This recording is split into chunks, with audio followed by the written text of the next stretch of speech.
Bien, bien, ahí está.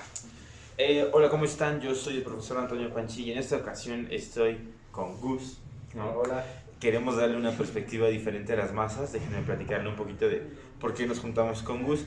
Ellos, digamos que son un grupo de alumnos, estudiantes y maestros que están trabajando, por ejemplo, distintos temas, pero ya con una perspectiva muy científica, ¿no? Sí. Por ejemplo, estaban viendo la cuestión, han visto aquí en este café, que es el Ojinjot, como temas acerca de los colores, los neurotransmisores, Música también hemos visto. la música, ¿no? O sea, son temas que manejamos desde un punto de vista más de ciencias exactas. Ajá. Porque pues, estamos formados por científicos. O sea, yo soy químico de formación, maestro en ciencias, entonces es un punto de darle difusión a la ciencia, ¿no? Ajá. Y por eso también lo realizamos. Sí, ahora lo que queremos hacer es juntarnos un poquito a su proyecto de difusión de la ciencia, de difusión y divulgación de la ciencia, y meter en cuestionamiento quizás algo que nosotros hemos estado trabajando mucho de lo social, que en este caso es las masas.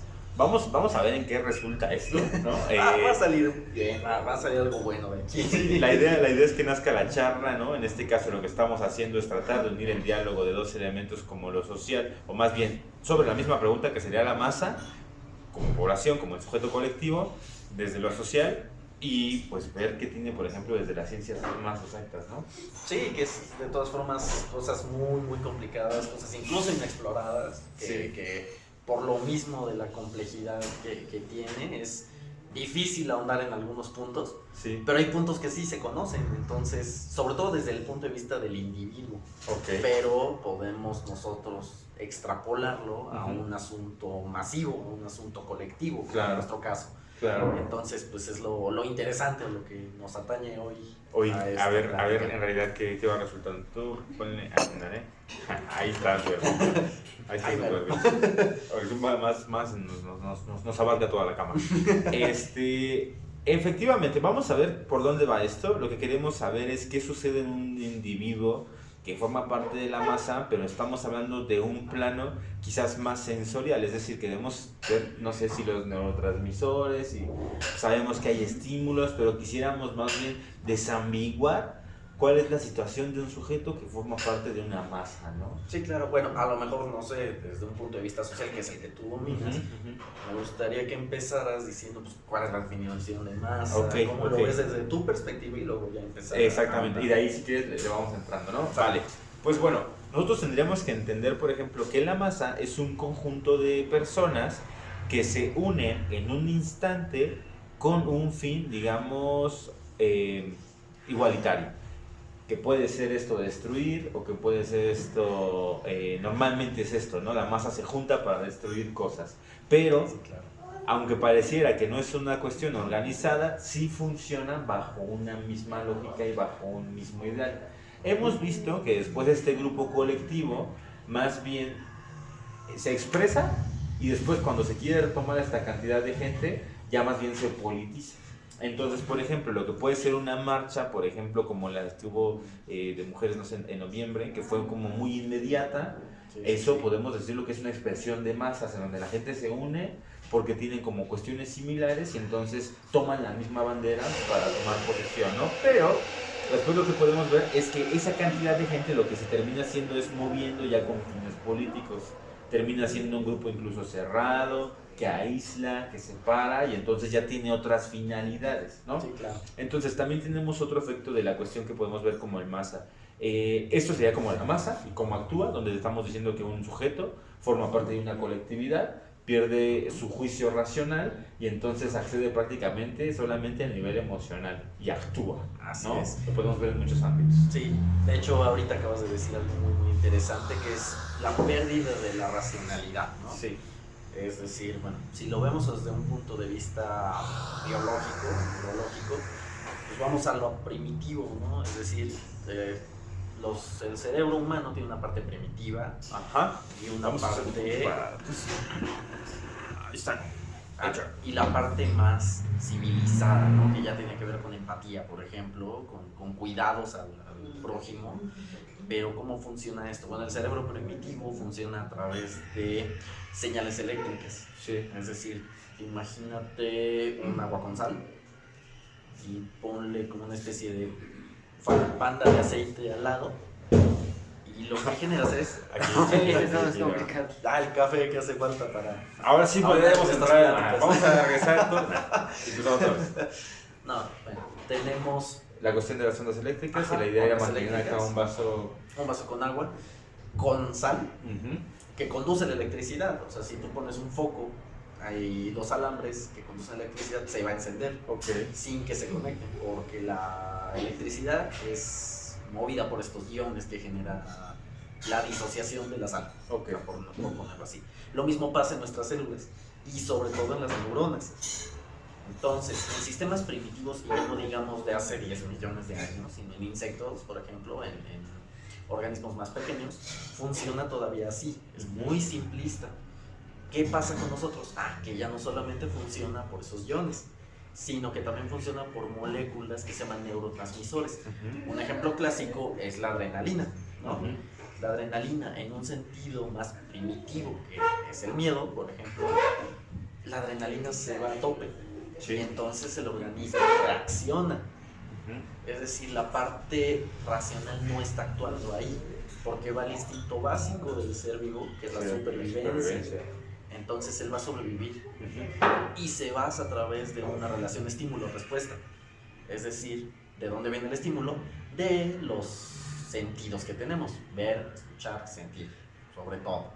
Del gusto es un poco menos colectivo, por decirlo así, pero por ejemplo, en un concierto, ¿no? En un concierto tenemos la euforia. ¿De dónde sale? Bueno, de las ondas que nosotros recibimos musicales, el cerebro las transmite y empieza a generar también neurotransmisores como es la dopamina, la serotonina, que nos causan euforia, nos causan mucha felicidad. Más placer, gusto, hay cierto dejo de alegría.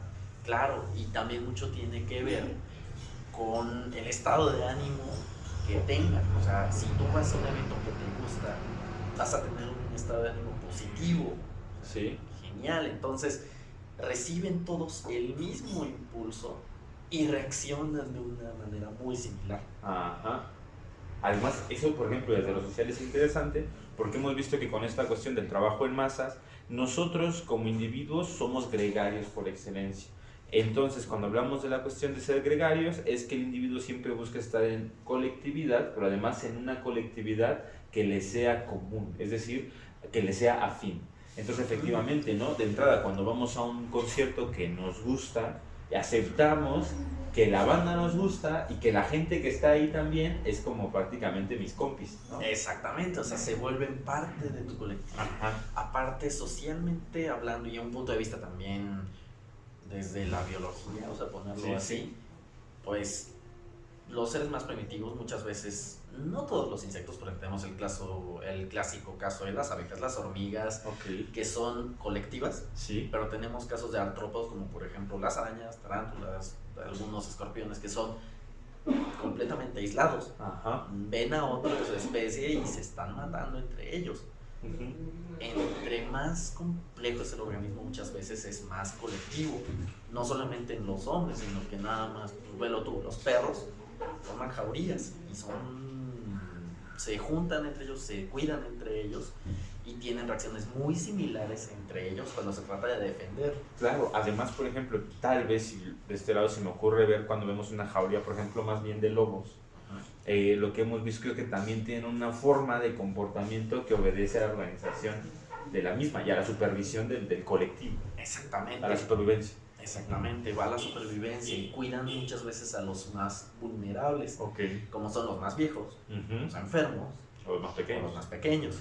Claro, si tú ves, por ejemplo, en un caso, digo, es muy feo, pero cuando en una jauría de perros callejeros uno es atropellado, la jauría protege al perro atropellado para evitar que le cause daño y ataca automáticamente a todo aquello que viene hacia ellos. Entonces, es una relación estímulo-respuesta. O sea, ¿cuál fue el estímulo que dañaron a alguien? Pero fue visual, fue auditivo. Esto lleva un impulso al cerebro y reacciona, se le salta la adrenalina ahí. Entonces, a ver, dijiste que, por ejemplo, entre más compleja sea la estructura o el organismo, más van a funcionar en colectividad. No necesariamente, Ok. ahí sí hay que ver un poco porque hay organismos igual muy complejos, pero que no necesariamente son colectivos. Es decir, el organismo del hombre creo que es uno de los más complicados que existen, sobre todo a nivel cerebral, Sí. y nos cuesta mucho trabajo estar solos. Ajá. No significa que no podamos, significa estar solo que tiene una aversión a la sociedad, Sí, claro. ¿no? Tal es el caso de personas como asesinos seriales Ok. que van muy en contra de la sociedad y que prefieren estar aislados. Ajá. Pero también ocurren otras cosas, ahí se llaman anomalías, Ujú. ocurren anomalías a nivel cerebral. Ujú. Que ojo, aquí también hay que aclarar que el hecho de que una persona presente anomalías en el cerebro no quiere decir que pueda corregirlas, que no pueda corregirlas. Ah, ok. Bueno. Es decir, las neuronas establecen diferentes conexiones y estas conexiones se pueden recombinar de múltiples formas. Sí. Se le llama esto plasticidad cerebral. Ok, pero entonces, creo que iba como a lo anterior, debe haber científicamente, no sé si basado en números, pero debería haber un límite en el que el sujeto pueda acceder a esta plasticidad, o sea, o siempre en realidad el sujeto va a poder reconfigurar o fortalecer o volver, digamos, disminuir estas anomalías en sus neuronas, por ejemplo. Mira, es como hacer ejercicio. Ah, O sea, ok. si tú eres constante, pues vas a tener un cuerpo alto en músculo, bajo en grasa, ¿no? Y, pues vas a poder ser fisicoculturista, por decirlo de esta forma. Algo similar ocurre con el cerebro. Ok. Es ejercicio, pero a nivel mental, para que estos canales sean más disponibles para tener una mejor comunicación Sí. entre sí. Ahora, sí hay límites, por ejemplo, cuando una persona tiene alguna discapacidad mental, Claro, un que tenga ya un daño cerebral, orgánico irreversible quizás. exactamente, o muy fuerte, como una Sí. parálisis cerebral, cuesta mucho más trabajo, es mucho más difícil. Pero, por ejemplo, en casos como la depresión, que tiene una afectación a nivel cerebral, se puede cambiar esto. Ujú. Y una persona con depresión también puede salir de ella, Ujú. que también es algo interesante a nivel masivo. Una persona con depresión, si se junta con otra, pues van a tener, como dijiste, un colectivo, un objetivo en común, ¿no? Sí, claro. Para bien y para mal. Si es, por ejemplo, a nivel social, de repente cuando analizamos un evento o más bien un fenómeno que se llamaría la sociopatología social, tendríamos que hablar que, por ejemplo, en un elemento como la depresión, no solamente es una idea que tengamos una persona hoy como los mínimos, no. Ahora, por la cuestión de la composición social, es un discurso que obtienen los máximos. Es decir, la depresión es cada día más común. Pero además estamos pensando en esto, o sea, si hacemos un colectivo que además tiene como foco común la depresión, pues en vez de venir a menos, viene a más. Exactamente, es curioso también cómo funciona, como que pienso yo que a lo mejor las masas han sido, mucho se dice, ¿no? Las masas han sido dominadas por medios de comunicación. Claro. Más bien yo pienso que es al revés. A ver. Los medios de comunicación son medios por las masas. ¿Qué pasa aquí? Ejemplo claro, el COVID-19 ahorita. Sale una pandemia muy fuerte en China, se empiezan a contagiar, pero ven que la enfermedad no es conocida. Entonces, empiezan a querer tratar y el factor más irracional que un hombre tiene, que un ser vivo tiene, es el miedo.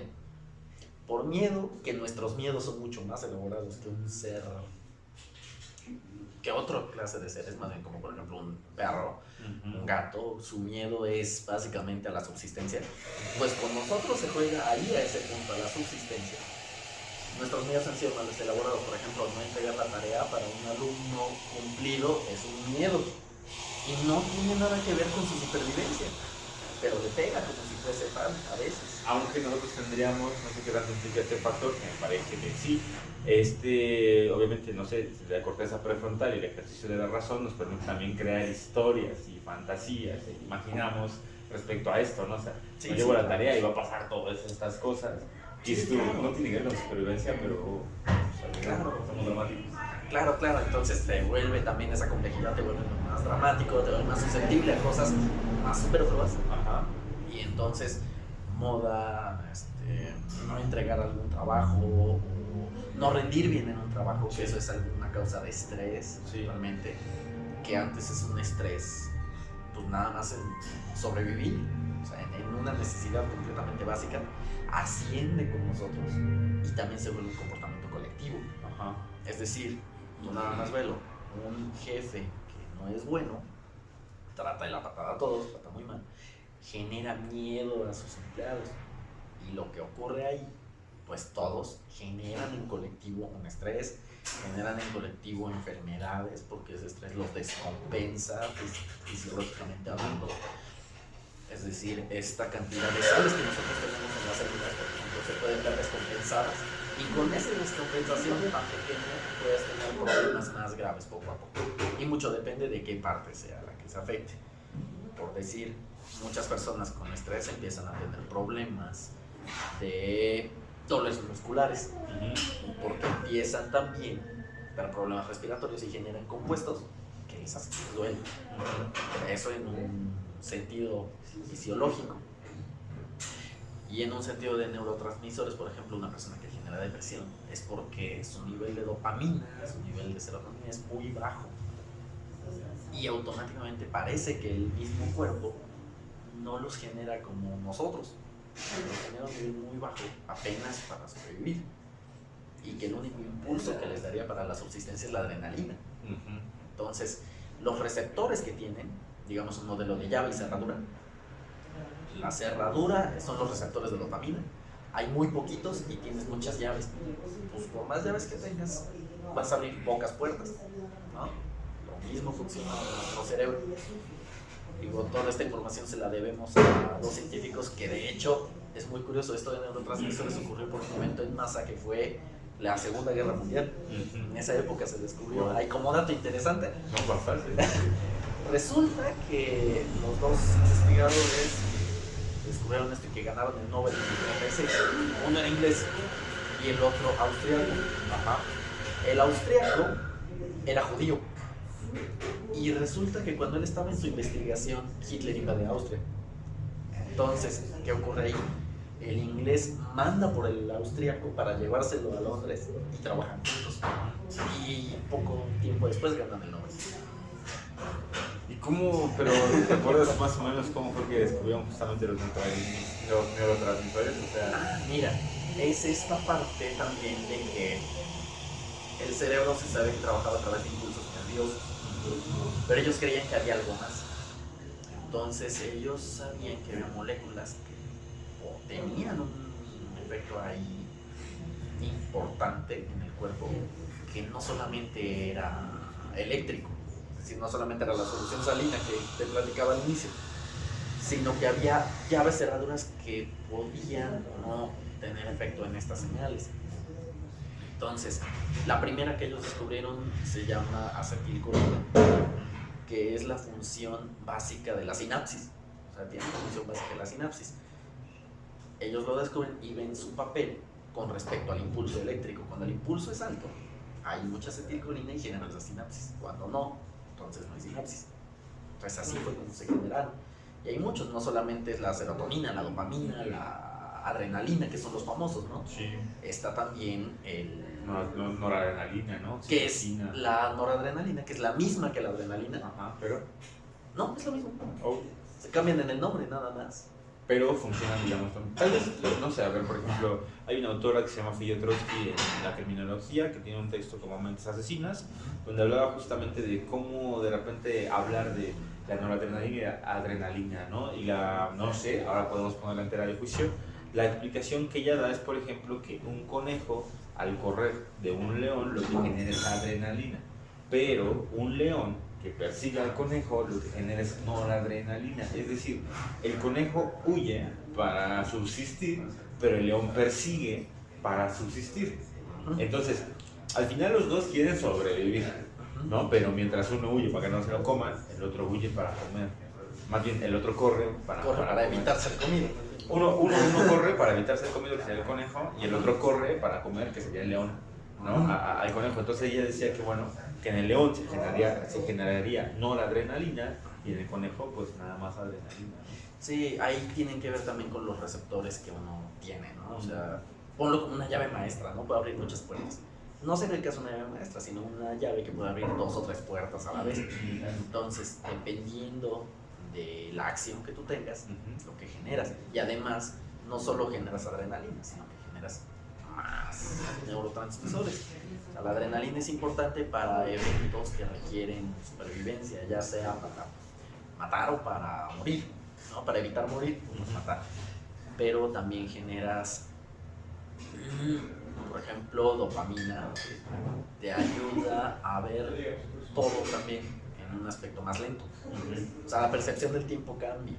Y por eso muchas veces dicen en un accidente automovilístico es que cómo volaba el libro que tenía acá y hasta pude agarrarlo.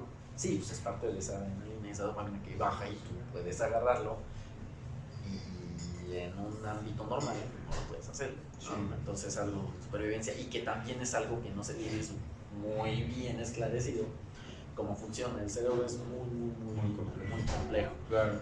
Entonces, a ver, por ejemplo, dentro de la masa diríamos que se van a generar a los estímulos muy similares, entonces, neurotransmisores muy similares. Exactamente, te pongo un ejemplo. A lo largo de la vida uno aprende por asociación, muchas veces paternal o por asociación con sus amigos, qué sonidos son buenos y qué sonidos son malos, desde la subsistencia, ¿no? Por ejemplo, escuchas un balazo. Si tú estás en un ambiente violento, donde manejas armas y todo, sí. O si bien no es un ambiente violento, pero si tienes familia que trabaja en el ejército, en la policía, todo eso, pues un balazo es un signo de alerta. Pero vas a reaccionar diferente de acuerdo a lo que tú aprendiste por la cantidad de neurotransmisores que vas a generar. Es decir, eso tiene que ver la plasticidad cerebral. No es la misma cantidad de adrenalina que genera una persona al escuchar un balazo que un soldado. El soldado está más acostumbrado. No significa que no la genere. Si un soldado recibe un disparo, la va a generar, y lo primero que va a pensar es en defenderse. Pero él tiene la mente más clara que nosotros. Nosotros escuchamos un balazo, corres. ¿Qué pasó en 1968? ¿No? Que estamos ya hablando de un efecto masivo. Sí, claro. O sea, justo el 2 de octubre, en Tlatelolco, lo que ocurre es que escuchan primero aspas de helicóptero. Y si tú le preguntas a los de la coordinadora de alumnos de esa época, te dicen que esas aspas suenan como balazos, suenan como balas de ametralladora.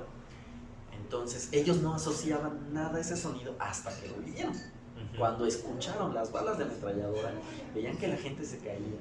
Su impulso fue correr, impulso de adrenalina para sobrevivir. Eso en un caso extremo de supervivencia. Ahora tenemos un evento masivo, ¿no? Un concierto, te digo, por ponerlo así. ¿Qué ocurre? Es música que te gusta, es placentera, entonces generas adrenalina por los sonidos fuertes que tienes, pero también generas dopamina y serotonina, claro. Es decir, estás feliz, estás eufórico. O, por ejemplo, en una misa, cuando hay gente muy devota, muy ferviente a la religión, cuando hay un evento masivo, no hablemos de una misa común, sino aquí en México, por ejemplo,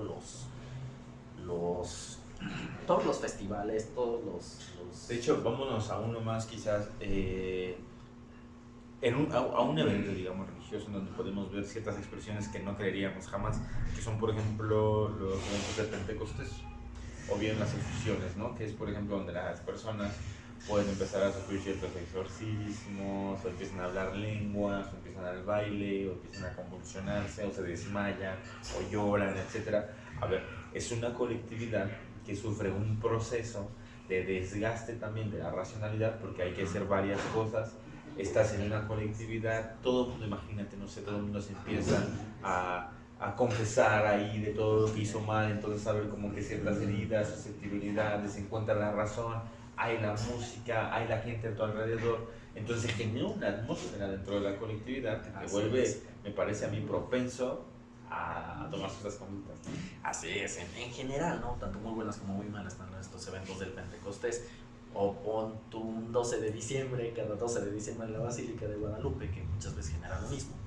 Y estas convulsiones, por ejemplo, estaba leyendo hace un momento, que hay un neurotransmisor que les va a sonar a muchos el nombre, sobre todo si comen sopas Maruchan, que se llama glutamato. Sí, claro. A muchos les va a sonar, del glutamato monosódico. Pero es lo que le da un sabor como peculiar comida chatarra, no solo la ok. comida chatarra, la comida chatarra, pero es un neurotransmisor y a su vez no es que podamos prescindir de él, o sea, aunque no consumiéramos eso, lo necesitamos porque también es parte de las proteínas.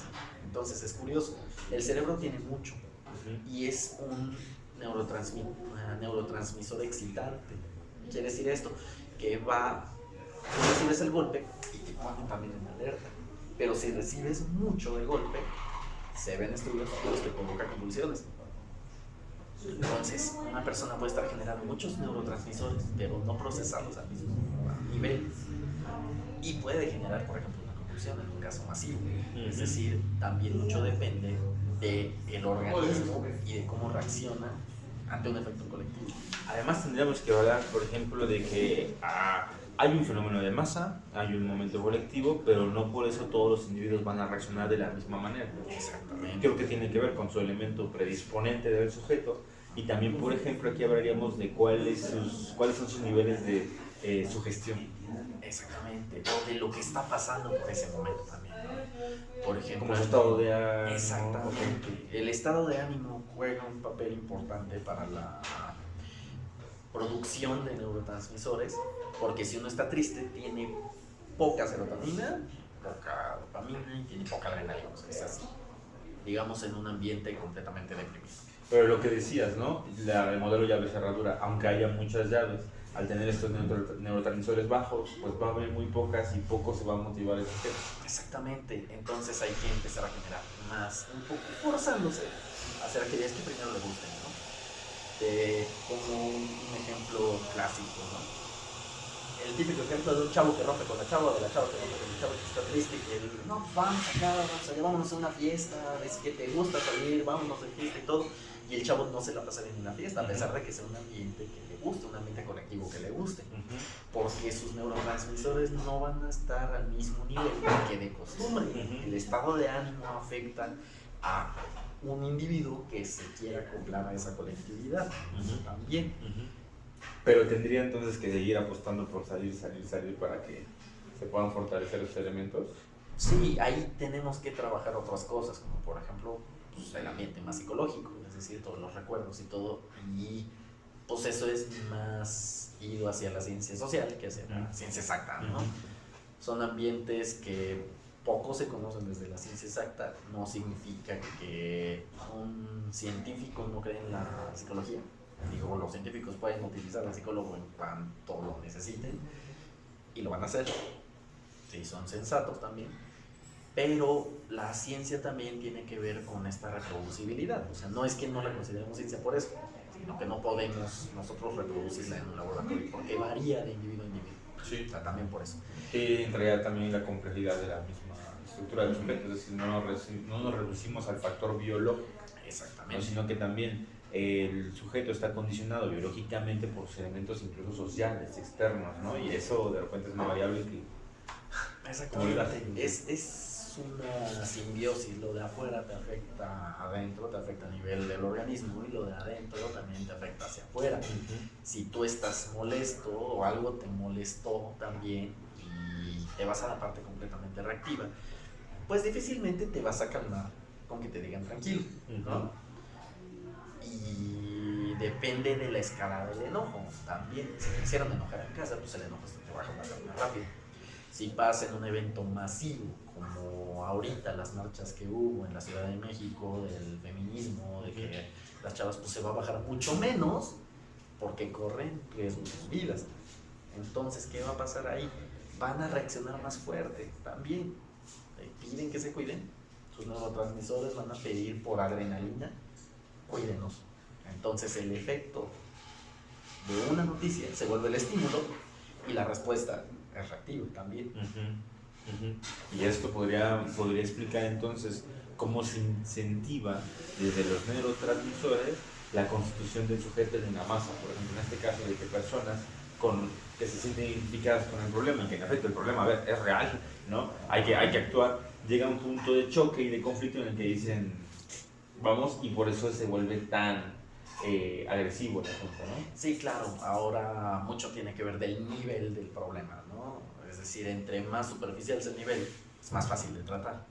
No que un conflicto sencillo de pareja, por ejemplo, se resuelve hablando y todos tranquilos. Si las dos partes también tienen una parte racional.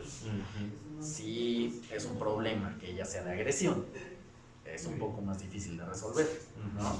Porque hay que hacer entrar en razón a la parte agresora.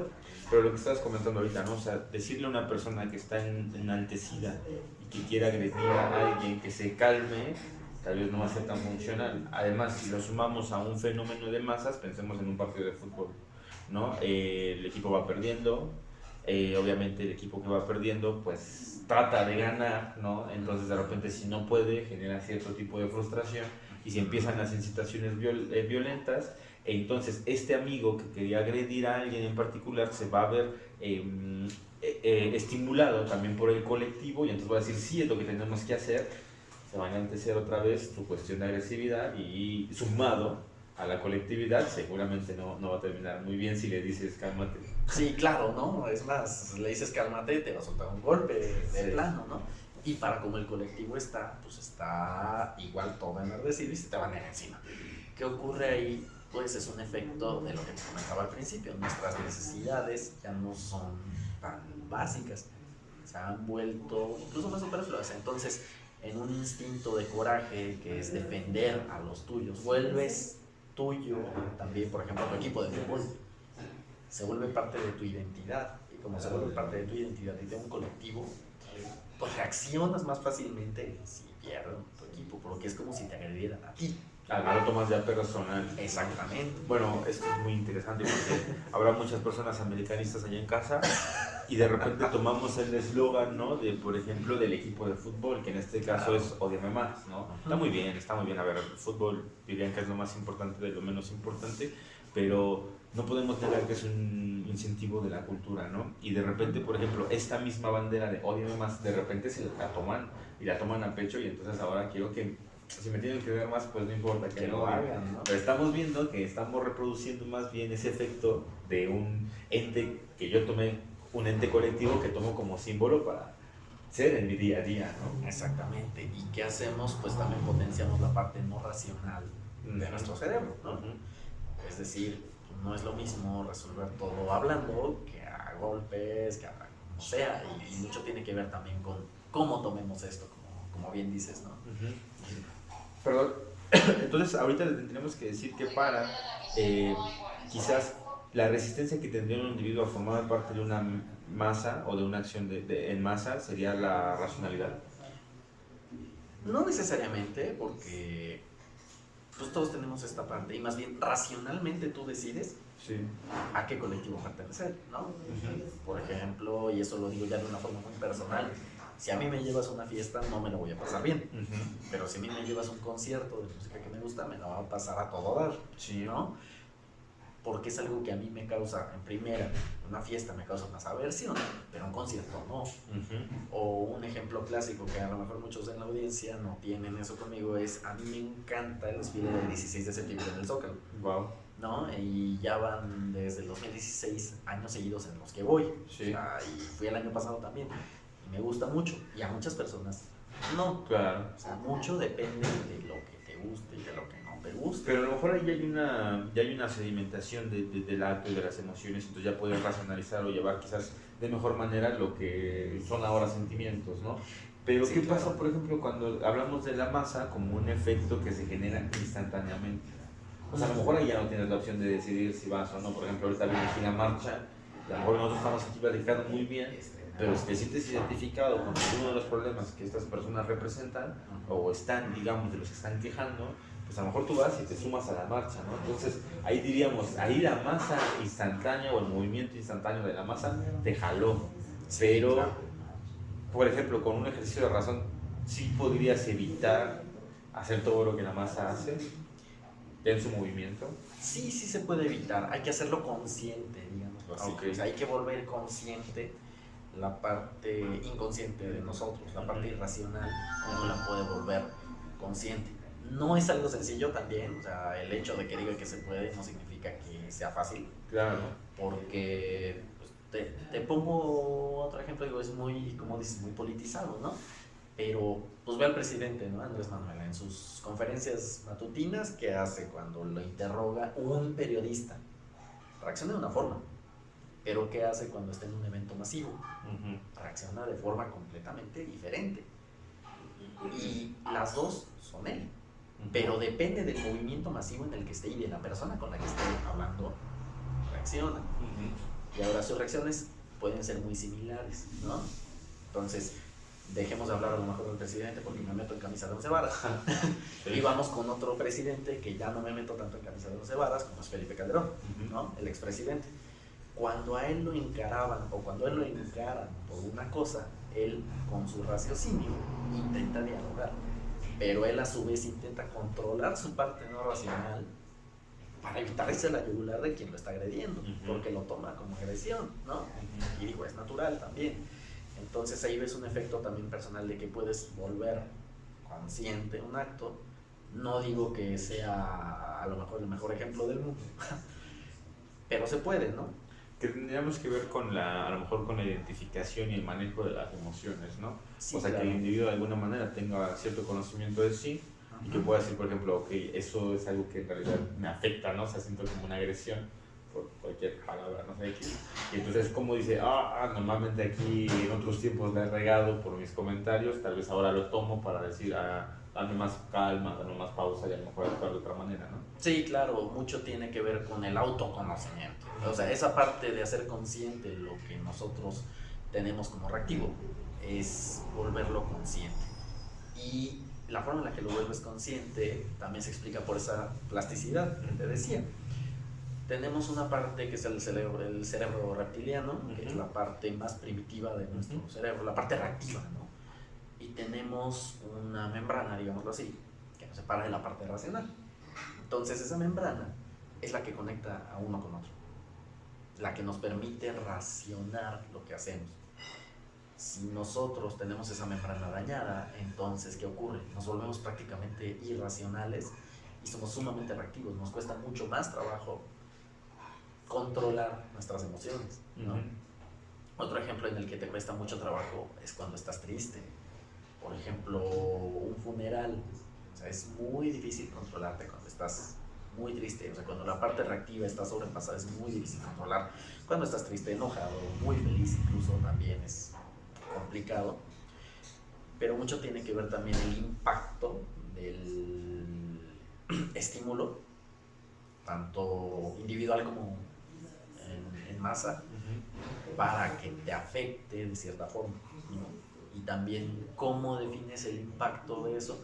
Bueno, pues quizá a través de otros estímulos que tenía ese estímulo previo. Por ejemplo, en un funeral te puedes sentir muy triste, poco triste, de acuerdo a la cercanía que tenías con la persona que falleció, ¿no? Es decir, si era tu mamá y era una mamá amorosa, era una mamá muy querida, muy compasiva, muy comprensiva, pues tu impulso va a ser más fuerte que si tu mamá hubiera sido pues completamente desinteresada, ¿no? Es decir, pues sí, a lo mejor fue mi mamá, ya pasó. O bien que una persona sufra a lo largo, o sea, que tenga una agonía muy pesada, que puedes decir, sabes que ella falleció y fue lo mejor, o sea, verlo en paz, o sea, asimilarlo poco a poco, que no es lo mismo que asimilarlo de golpe. O sea, es casi imposible asimilarlo. Sí, a lo mejor es una persona que ha sufrido demasiado durante mucho tiempo, lo que esperamos es más bien que muera, ¿no? Para que esté mejor. Sí. Y entonces, claro, la reacción va a ser diferente ante una misma acción que sería la muerte, ¿no? Exactamente. Entonces, como ves, pues tampoco es el estímulo como tal lo que define la neurotransmisión o lo que define una masa, sino es más bien la situación particular, ¿no? Ajá, exactamente. La situación particular y el estímulo. Ante un mismo estímulo, situaciones diferentes van a producir una acción diferente del sujeto, aunque el estímulo sea el mismo como la muerte, ¿no? Exacto. Hay como una cuestión muy circunstancial. Ahora, ahora que mencionamos lo de la colectividad, lo de los conciertos, lo de los neurotransmisores, por ejemplo, hoy en día podemos ver que se generan muchos efectos como masivos en conciertos a raíz de las drogas. O sea, por ejemplo, ahora nosotros incentivamos la colectividad o la emoción o cierto gozo, disfrute de eventos masivos, pero ahora lleva el plus, por ejemplo, de las drogas, ¿no? ¿Cómo estas drogas, por ejemplo, pueden afectar o beneficiar, no sé, la generación de neurotransmisores? Mira, en muchas drogas, como te pongo un ejemplo clásico que se consume en fiestas, el LSD, toma el lugar del neurotransmisor. Okay. Es decir, en lugar de dopamina o en lugar de serotonina, en este caso del LSD serotonina, llega el LSD y se pega. O sea, es una llave muy similar, la serotonina y el LSD. Abre sin problema, pero no solamente se pega al neurotransmisor que te provoca la sensación de felicidad, sino que también se junta a otros canales que alteran tus sentidos. No significa que puedas ver cosas que los demás no. O sea, no significa que de repente aquí en medio de nosotros hay un ente extraño y que con ese LCD sea como que las gafas especiales para verlo. No existe ese ente que está enfrente de ti. ¿Qué es lo que pasa? Altera tu percepción. Y como altera tu percepción, pues alteras tú también incluso al colectivo. Te alteras a ti y te provoca una sensación también de felicidad. Ahora también depende del estado de ánimo de la persona, ¿no? Si una persona igual va muy feliz, va muy extasiada, está muy eufórica y consume LSD, pues va a tener incluso alucinaciones placenteras, ¿no? Pero si una persona también está deprimida, no se encuentra con estos neurotransmisores a tope, pues va a tener alucinaciones muy grotescas. Entonces, mucho depende también del estado de ánimo individual para plasmarlo como colectivo. Usualmente, y eso sí se da, como vas a un evento que te gusta, un evento que te provoca felicidad, pues consumes una droga y te hace sentir bien. Pero si te llevan a fuerzas, pues no vas a tener el mismo efecto. Y entonces se dice entre la gente que se malviaja por eso, porque no tiene el mismo efecto entre uno y otro. Y otra cosa, las drogas que tienen se requieren una cantidad más baja para provocar el mismo efecto de un neurotransmisor. Entonces el cuerpo empieza a generar más cerraduras para esas llaves. Y dirías, pues a lo mejor es bueno, ¿no? Para un tratamiento con una persona con depresión. Pero esa es la cosa, generas tantos que de repente, aunque tú generes mucha serotonina, no te va a hacer efecto. Y lo compensas con la droga. Es por eso que se dan las adicciones. También, si una persona que diga, no es que no me provoca ya el mismo efecto y empieza a meter más y más, es por eso. Tiene tantos neurotransmisores que no. Un ejemplo más suave, porque es una droga muy legal, es con el café. La cafeína se une a un receptor que te mantiene despierto, ¿no? El receptor recibe una molécula, hágame la redundancia, que te permite estar despierto, pero la cafeína se une a ese otro, o sea, al mismo. Como la cafeína se une por más tiempo, el receptor se queda así de... la molécula se queda así de... ¿Para dónde me voy? Pues aquí me quedo, ¿no? Aquí no tengo nada que hacer. Y el cerebro dice, no tienes lugar, bueno, te genero otro receptor. Bueno, ya se pega. Y tienes más receptores. Entonces llega un punto en el que si consumes café continuamente, pues ya no te despierta. Al contrario, incluso hasta te puede dar sueño, ¿no? Pues porque tienes ya tantos receptores que lo mismo te da tomar o no café, ¿no? Pero el cuerpo se acopla. Si dejas de tomar café, los receptores también empiezan a disminuir. Con las drogas, sobre todo con las más duras, cuesta más trabajo porque generas una cantidad abismal de receptores. Bajarlos te va a costar más que, por ejemplo, consumiendo café. La teobromina, que también tiene el chocolate, ¿no? Genera un efecto similar, pero es una sensación ahí con la serotonina también. Requieres poco en comparación a la serotonina que manejas, pero con el LSD requieres mucho menos. Entonces es por eso que muchas drogas que aparentemente no son dañinas como el LSD, pues no son legales, ¿no? Por ese efecto que tienen en el cuerpo. Lo mismo tienen algunos, por ejemplo el tetrahidrocannabinol en la marihuana, que te relaja, pues tiene un efecto similar al de la dopamina, ¿no? Llega y se pega sin problema alguno. ¿Y ahí qué ocurre? No, pues entonces estás todo relajado, no hay problema, pero también depende de cómo estés tú en ánimo. Si estás feliz no te va a pasar mucho y solamente vas a estar relajado y de repente te van a causar más risa las cosas. Sí. Si estás completamente deprimido, te va a afectar muy feo consumir marihuana. Entonces vas a estar todavía más deprimido, incluso te puede provocar ansiedad. Y hemos considerar que, por ejemplo, uno de los efectos de repente del consumo de marihuana también puede ser como estos ataques de paranoia. Exactamente, generas estos ataques de ansiedad, paranoia, y entonces ahí quien compensa es la adrenalina. La dopamina de repente llega muy bajo y la adrenalina se va a tope porque siente que se está muriendo. Y de alguna forma el cuerpo lo interpreta como de que no, espérate, ya estoy consumiendo muy poco de esto, entonces métele de este otro. Y entonces empieza a tener el problema de paranoia, de ansiedad, una persona se puede poner muy mala por eso. Es espectacular, ¿no? Cómo puede funcionar, por ejemplo, cómo funcionamos de acuerdo a estos estímulos y además a los neurotransmisores que provocamos, que generamos, que manejamos, ¿no? O sea, que estimulamos. Claro. Es muy, muy interesante, pero volviendo por el tema de las masas, ¿no? Antes de irnos con más drogas, que sería súper interesante verlo, ¿no? De repente nos trabajamos temas de medicina legal y obviamente del comportamiento, y habrá que ver que el sujeto, los elementos endógenos que tienen que ver con los neurotransmisores, pues también se va afectado su comportamiento por los estímulos, ¿no? Y esta parte química del cuerpo, pues es sumamente importante también. Progresando al tema de las masas, porque ya saben, acá el café se presta para luego volarnos. Entonces, yo lo que quizás estoy pensando es que muchas de las manifestaciones suelen llevar a las personas, o muchas de las personas que participan en manifestaciones, suelen ir en estados que le llaman inconvenientes, es decir, o alcoholizados o drogados, ¿no? Y de repente nosotros le queremos quitar peso a una manifestación porque van en esos estados y decimos, ya ven, es puro desastre y no sé qué. Sí, claro. No sé qué tanto, por ejemplo, dentro de la misma ritualización de la formación de una masa o de una agrupación, lo que dicen es, hay que entrarle a para lograr los objetivos de la masa.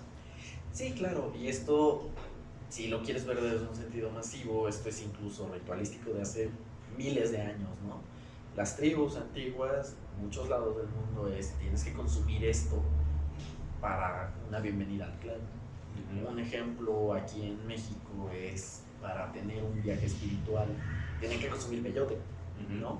Y además hacer cierto tipo de ritual también. Exactamente, pero era un ritual para ellos sagrado, es decir, era una forma de estar en paz, no para ponerse eufóricos y violentos, ¿no?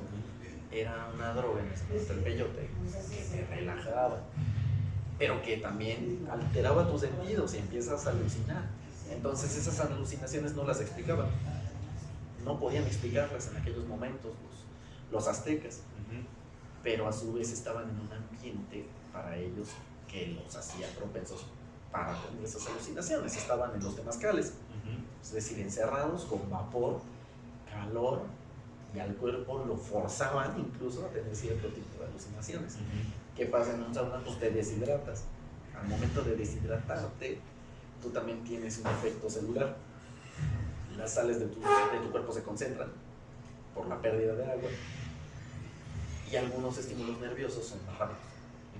Entonces tú tienes también esa visión más pesada. Eso en un caso ritual. Ahora, como se vio tan ritualístico desde hace muchos años, pues eso jamás se perdió. Y a la fecha, o sea, tú lo ves en una misa, por ejemplo, la comunión es un ritual, ¿no? Y a fin de cuentas no dejas de consumir una obra que es el pan y el vino, y me cuentas. Pero eso en un punto de vista masivo aceptado. En otros puntos, por ejemplo, en una banda, en una pandilla, pues se usan otro tipo de drogas, ¿no? Es decir, marihuana, cocaína, heroína, o sea, drogas más fuertes, porque también sus objetivos son otros. Su objetivo colectivo es completamente diferente al de, por ejemplo, una iglesia o una institución religiosa, que en un principio, y ahí sí en un principio, es otorgar paz a un colectivo, ¿no? Acá no es otorgar paz a un colectivo, simplemente es ser parte de algo y ser completamente instintivo. Y lo que quieren es, pues, promover esa parte instintiva de uno. La cocaína te pone muy eufórico, entonces te va a poner muy agresivo. Y pierdes de tu Pues sí, tu cuestión, por ejemplo, a lo mejor de individualidad, de juicio, ¿no? Está totalmente alterado, acá vas a venir con superpoderes y vas a decir, actúo, y además, pero creo que un elemento muy importante que hemos estado considerando acá, la conciencia. Sí, claro, Vas a pierdes esa ceder conciencia. esa parte, ¿no? Sí, claro.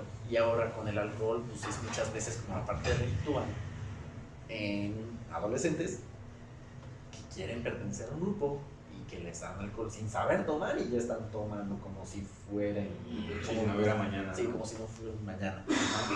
Entonces, ¿qué es esa parte? Se vuelve ritual, pero ahí también se vuelve ritual por todo el morbo que se pone ante una sustancia como el alcohol, como las bebidas alcohólicas. Sí. Digo, si uno, como hace rato yo, ¿no? En la comida me tomo una cerveza, no pasa nada, porque también solo me tomé una.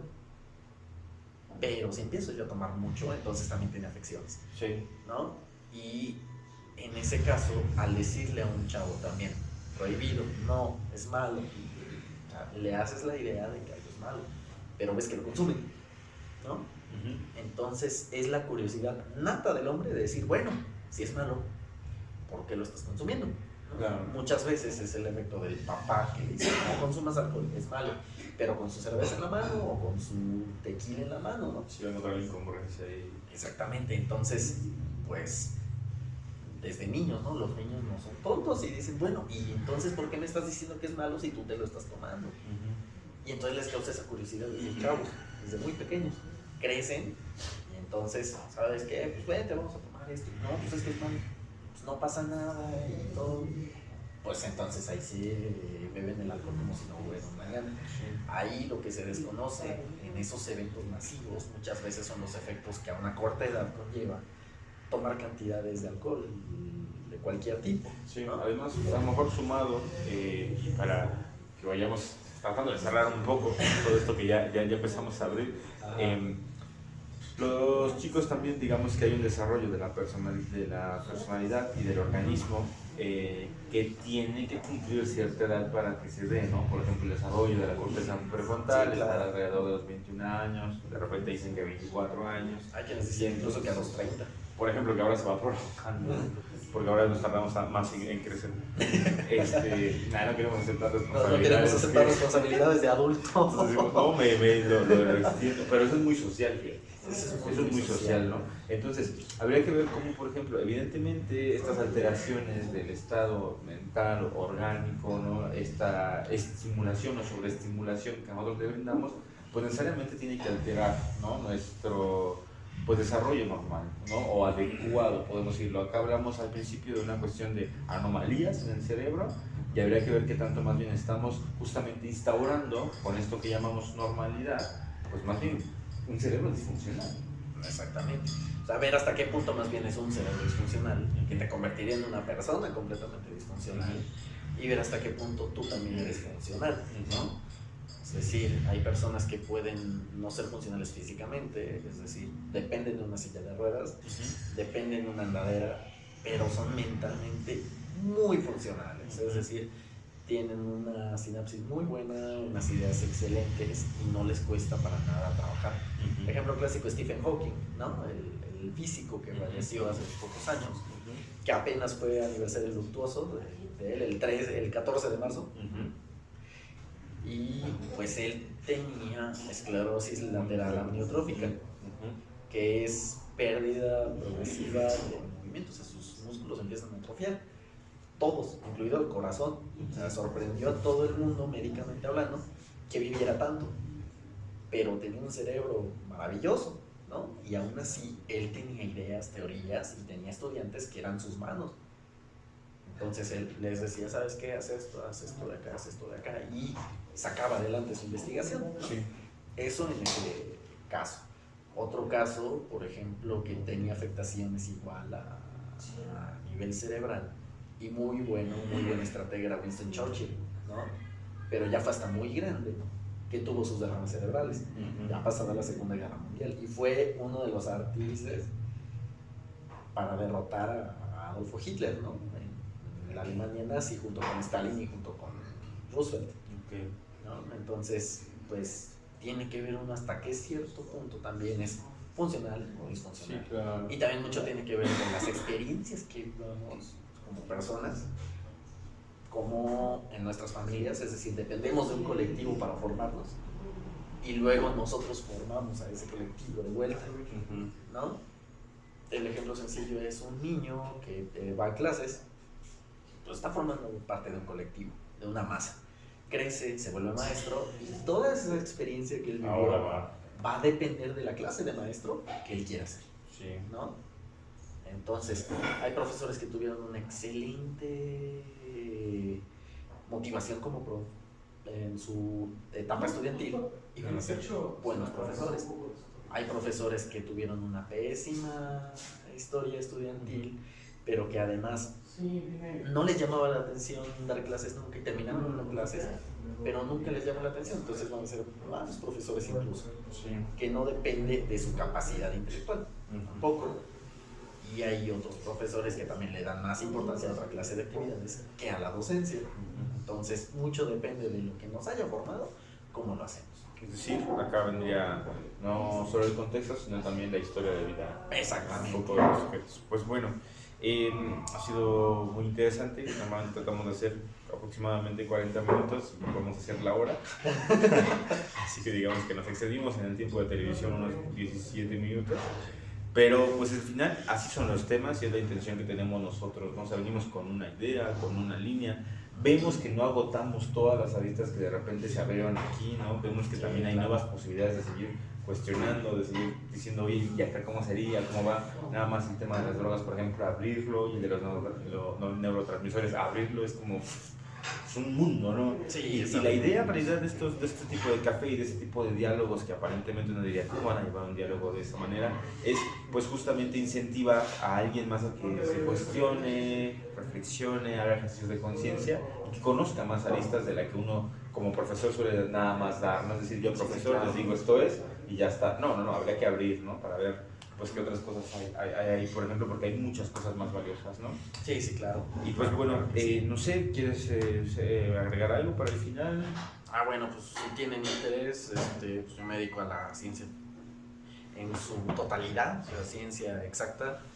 Y pues, si gustan seguirme en redes sociales, está en la página Pensadero, Ciencia Luego Existo, donde ahí publico cosas de ciencia. Digo, ahorita está mucho lo del COVID-19 y mucha información falsa que pueda salir de ahí. Estoy actualizándolo con la información real, con la información verídica. Y si incluso tienen dudas de algún dato científico o pseudocientífico que les salga, que le mandaron sus tías en WhatsApp o cualquier otra cosa, pues podemos verificar si ese dato es correcto o no. Entonces, síganos ahí y pues, ahí estamos para sus órdenes. Además, recuerden que, por ejemplo, Gustavo también forma parte de un grupo que se han estado reuniendo en cafés para la divulgación de la ciencia, y entonces hacen preguntas tal vez más existenciales en torno a temas existenciales, como lo decíamos alguna vez, del color, de la música, del cerebro. Y entonces tú, que a lo mejor eres neófito en la materia, que vas empezando y quieres aprender, pues mejor ven con ellos y platica, ¿no? Conoce un poco, ve a lo mejor lo que están moviendo en cafés. Nosotros vamos a estar seguramente trabajando en conjunto porque es muy interesante que podamos hacer este diálogo, y yo también igual les comparto sus redes sociales y pues nada, a seguirlos, ¿no? Y ahí estaremos ahí como actualizando los temas. Sí, sí, claro, sobre todo ahorita en época de cuarentena. Queda perfecto actualizarlo. Para muchos va a estar genial, ¿no? Todo esto. Así que pues bueno, vamos a terminar. Sí. Eso ha sido todo. Pues, si te parece bien seguir con esto y que nos envíen dudas. Cierto. Si van teniendo dudas, algunas cosas que quisieran como resolver, de a lo mejor continuar con la discusión de las drogas, los neurotransmisores, de la misma personalidad, pues bueno, obviamente va a haber este video en YouTube y en Facebook, lo vamos a compartir por las mismas páginas, y ahí pueden soltar los comentarios y servirían muchos para a lo mejor generar nuevas cápsulas o bien un comentario ahí en directo, ¿no? Ya iremos viendo también sobre los intereses de cada quien, pues qué se puede abordar. Sí, claro, tanto los intereses de cada quien, o si les interesa algún otro tema que podamos abordar desde ambas líneas. Estaría buenísimo. También estaría buenísimo. Estaría buenísimo. Así que, pues bueno, yo soy Antonio Panchi, estoy con Gustavo. Sí, yo soy Gustavo Mondragón. Y entonces, bueno, ahí nos compartimos las redes. Así que, vámonos. Nos vemos. Bye.